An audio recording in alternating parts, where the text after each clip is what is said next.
اس لیے اس طرح کی بے حیائی کرنے کی اجازت نہیں ہے۔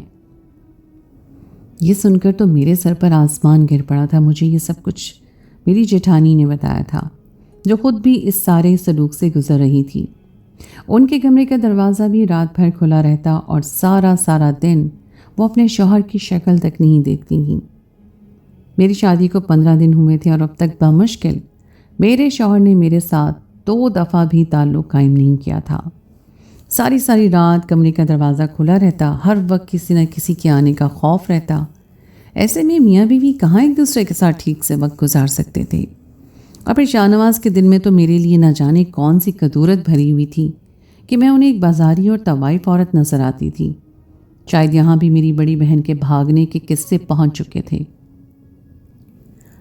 وقت ایسے ہی گزرنے لگا۔ شادی کو 2 مہینے ہو گئے۔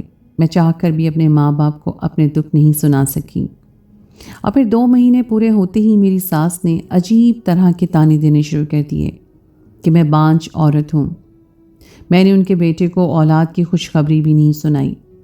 کبھی کبھی تو میرا دل چاہتا کہ میں ان سے کہوں کہ آپ ہمیں ایک ساتھ وقت گزارنے دیں، ایسے کیسے کوئی خوشخبری آ سکتی ہے، لیکن پھر میرے منہ کو تالا لگ جاتا، کیونکہ شاہ نواز نے مجھے سختی سے کہہ دیا تھا کہ اگر میں نے ان کی ماں کے ساتھ زبان درازی کی تو وہ مجھے گھر سے باہر کھڑا کر دیں گے۔ اتنے سالوں کے انتظار کے بعد میری شادی ہوئی تھی۔ مجھے لگا تھا کہ میرے اندر جو سالوں سے تشنگی بھری ہوئی ہے وہ مٹ جائے گی، لیکن اس شادی کے بعد تو میرے جذبات مزید مجروح ہو گئے تھے۔ ہر وقت میرے دل میں ایک آگ بھڑکتی رہتی اور میرا دل چاہتا کہ میرا شوہر مجھ پر اپنی نظر ڈالے، مجھ سے محبت کرے، میرے ساتھ وقت گزارے، لیکن یہاں تو دروازہ ہی چوپٹ کھلا رہتا تھا۔ یہ سب کہاں ممکن تھا؟ اور یہی وجہ تھی کہ میرے دل میں غلط طرح کے خیالات جنم لینے لگے۔ میں سارا دن کمرے سے باہر رہتی اور رات کو جب تھک کر کمرے میں آتی تو تب بھی مجھے شاہ نواز کا ساتھ نصیب نہ ہوتا۔ میرے اندر ایک طوفان سا پیدا ہو چکا تھا اور پھر انہی دنوں کچھ ایسا ہوا کہ مجھے اپنے جذبات کو تسکین پہنچانے کا ایک ذریعہ مل گیا۔ میری ساس کی بڑی بہن کی حالت بہت خراب تھی اور میری ساس کو ان کے پاس دوسرے شہر جانا تھا۔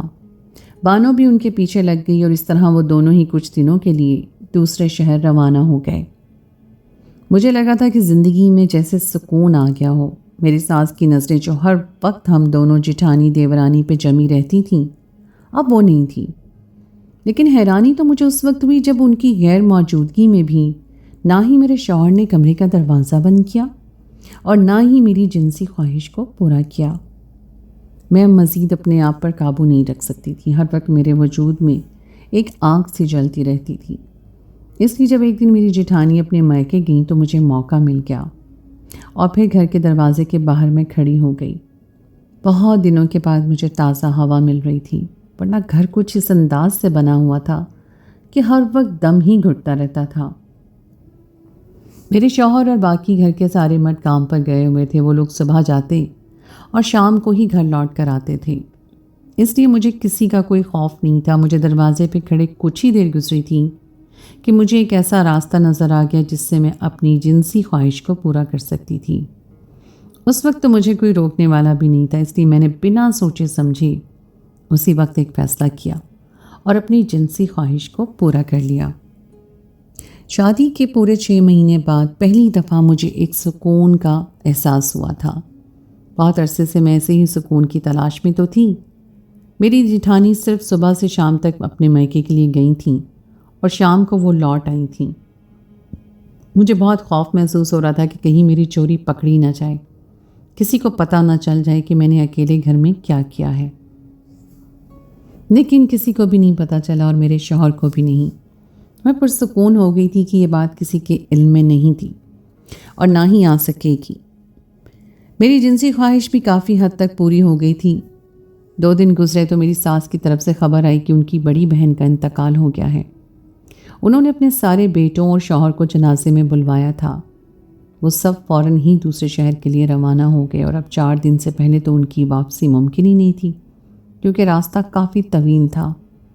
گھر میں میں اور میری جیٹھانی رہ گئے۔ جیٹھانی کو جب موقع ملتا وہ اپنے کمرے میں بند ہو کر سکون سے سو جاتی اور یہی وہ وقت ہوتا جب میں ایک دفعہ پھر اپنی ادھوری خواہشوں کو پورا کرتی۔ میں صحیح اور غلط سب کچھ بھول چکی تھی. اگر یاد تھا تو صرف اتنا کہ شاہ نواز مجھے وہ خوشی نہیں دے رہے، وہ سکون نہیں دے سکتے تھے جس کی میں طلبگار تھی. 4 دن بعد نہ صرف گھر کے سارے مرد بلکہ میری ساس بھی لوٹ آئی تھیں. انہوں نے آتے ہی گھر کے ایک ایک کونے کا جائزہ لیا تھا اور مجھے اور میری جٹھانی کو ڈھیروں باتیں سنائی تھیں کہ ہم نے ان کے پیچھے سے گھر کا بالکل بھی خیال نہیں رکھا. ان کے آنے کے بعد مجھے دوبارہ اپنی جنسی خواہش کو پورا کرنے کا موقع تو نہیں مل سکا، البتہ حاملہ ہونے کی خوشخبری ضرور مل گئی، جسے سن کر میری ساس اور شوہر دونوں ہی خوش تھے. زندگی میں کافی حد تک ٹھہراؤ آ گیا تھا کیونکہ حمل کی خبر نے میرے شوہر کے رویے میں تھوڑی سی لچک پیدا کرتی تھی. البتہ کمرے کا دروازہ اب بھی چوپٹ کھلا رہتا تھا. مجھے یقین تھا کہ میرے گناہوں کی ہوا کبھی کسی کو نہیں لگے گی اور اب میں سکون سے رہوں گی. کم از کم مجھے اولاد جیسی خوشی تو ملنے والی تھی، لیکن مجھے کیا معلوم تھا کہ یہ خوشی بھی بس چند ہی دنوں کی مہمان ہے. جب سے میں حاملہ ہوئی تھی میں ایک دفعہ بھی ڈاکٹر کے پاس نہیں گئی تھی. گھر پر ایک چھوٹا سا ٹیسٹ کر لیا تھا اور اس کے بعد میری ساس نے کہہ دیا تھا کہ اب جب درد ہوں گے تبھی ہسپتال جائیں گے. ہمارے یہاں بار بار ہسپتال جانے کا کوئی رواج نہیں ہے، بچے کی صحت پر برا اثر پڑتا ہے. ڈاکٹر لوگ بار بار الٹرا ساؤنڈ کر کے بچے کو شعاعیں دیتے ہیں. میں اپنی ساس کی سوچ پر حیران رہ گئی تھی. پتہ نہیں وہ کس صدی میں جی رہی تھیں، لگتا ہی نہیں تھا کہ وہ اس زمانے کی عورت ہیں. خیر مجھے ان کے حکم کے آگے سر جھکانا ہی تھا، کیونکہ اگر میں ان کی کوئی بات نہ مانتی تو وہ شاہ نواز سے کہہ کر مجھے خود سے معافی مانگنے پہ مجبور کر دیا کرتی تھیں. اور پھر شاہ نواز کا رویہ بھی میرے ساتھ خراب ہو جاتا تھا. جیسے جیسے مہینے گزر رہے تھے میری طبیعت عجیب سی ہوتی جا رہی تھی. سمجھ میں نہیں آتا تھا کہ مجھے کیا ہو رہا ہے. میرے حمل کو 7 مہینے ایسے ہی گزر گئے تھے.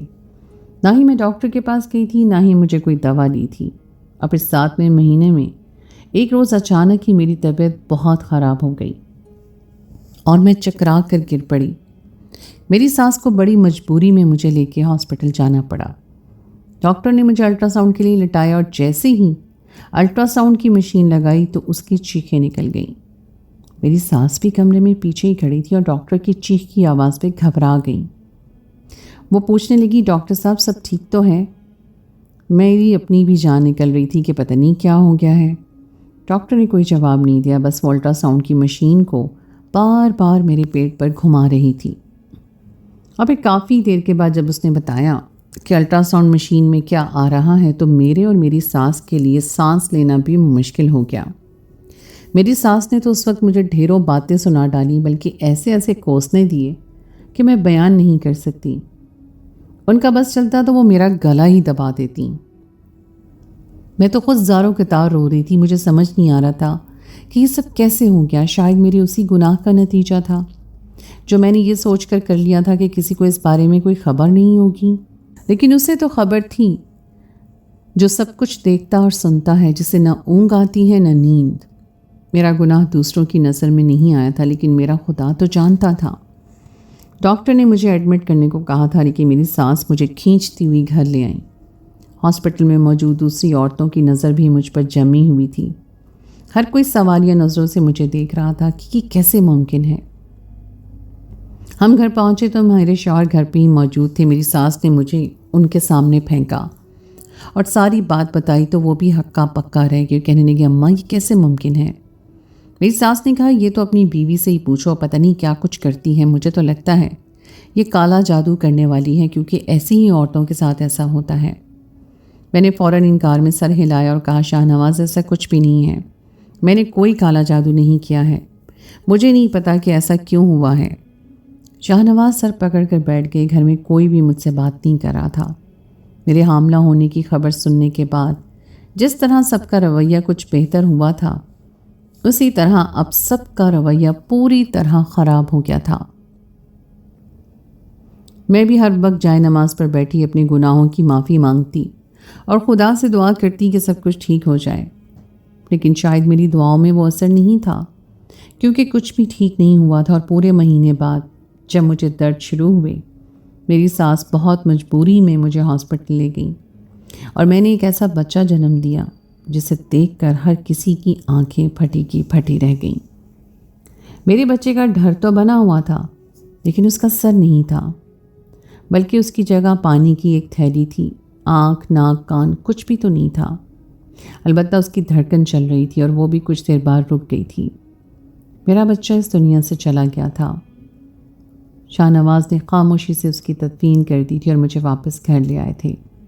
میرا حال بہت خراب ہو چکا تھا اور حالت تو شاہ نواز کی بھی ٹھیک نہیں تھی۔ اپنے بچے کو کھونے کا غم انہیں بھی بہت زیادہ تھا۔ ڈاکٹر نے شاہ نواز کو کہا تھا کہ یہ سب ٹینشن کی وجہ سے ہوا ہے۔ اگر کسی عورت کو حمل کے وقت بہت زیادہ ٹینشن ہو تو اس کا نتیجہ اکثر بچے کی صحت اور اس کے جسمانی اعضاء پر پڑتا ہے، اور اسی لیے شاہ نواز نے مجھ سے معافی مانگ دی تھی۔ وہ کہنے لگے، میں نے تمہارے ساتھ بہت برا سلوک کیا ہے، کیونکہ ہمارے گھر میں یہی رواج ہے۔ اگر میں تم سے محبت سے بات کرتا تو میری ماں شادی کے دوسرے دن ہی تمہیں تمہارے گھر روانہ کر دیتی، لیکن شاید میں نے تمہارے ساتھ زیادتی کی ہے اور اسی کا خمیازہ بھگت رہا ہوں۔ ہم بھائیوں میں اتنی ہمت نہیں ہے کہ اپنی ماں کے خلاف جا سکیں، اور اس لیے ہم اپنی بیویوں پر ظلم کرنے کے لیے مجبور ہیں، لیکن اب میں مزید تم پر کوئی ظلم نہیں ڈھاؤں گا۔ یہ کہہ کر شاہ نواز نے اٹھ کر کمرے کا دروازہ بند کر لیا۔ شادی کے اتنے عرصے بعد یہ پہلی دفعہ ہوا تھا کہ جب شاہ نواز نے کمرے کا دروازہ بند کیا تھا۔ وہ مجھ سے معافی مانگ چکے تھے اور میں بھی انہیں معاف کر چکی تھی۔ البتہ میں نے انہیں یہ نہیں بتایا کہ میں نے اپنے جذبات کی تشنگی کو مٹانے کے لیے کیا کیا ہے۔ بس میں نے اپنے خدا کے سامنے اپنے گناہ کا اعتراف کر لیا تھا۔ میں نے گلی میں کھیلنے والے ایک پاگل بچے کے ساتھ اپنی جنسی خواہش کو پورا کیا تھا۔ وہ 13 سالہ بچہ ذہنی طور پر معذور تھا اور سارا دن گلی میں کھیلتا رہتا تھا۔ میں نے اسے چاکلیٹ کے لالچ میں گھر بلا کر اس کے ساتھ اپنی خواہشات کو پورا کیا تھا، اور شاید جب بچہ میرے پاس پیدا ہوا وہ اسی گناہ کا نتیجہ تھا۔ اپنے بچے کو کھو دینے کے بعد مجھے اپنی غلطی کا احساس ہو گیا تھا، اور شاہ نواز کو بھی اپنی غلطی کا احساس تھا۔ ان کا رویہ میرے ساتھ بالکل ٹھیک ہو چکا تھا، لیکن ان کے لیے ہم دونوں نے ہی بہت بڑی قیمت چکائی تھی۔ میری ساس کو یہ سب برداشت نہیں ہو رہا تھا، اور پھر کچھ ہی دنوں کے بعد انہوں نے غصے میں مجھے اور شاہ نواز کو گھر سے نکال دیا۔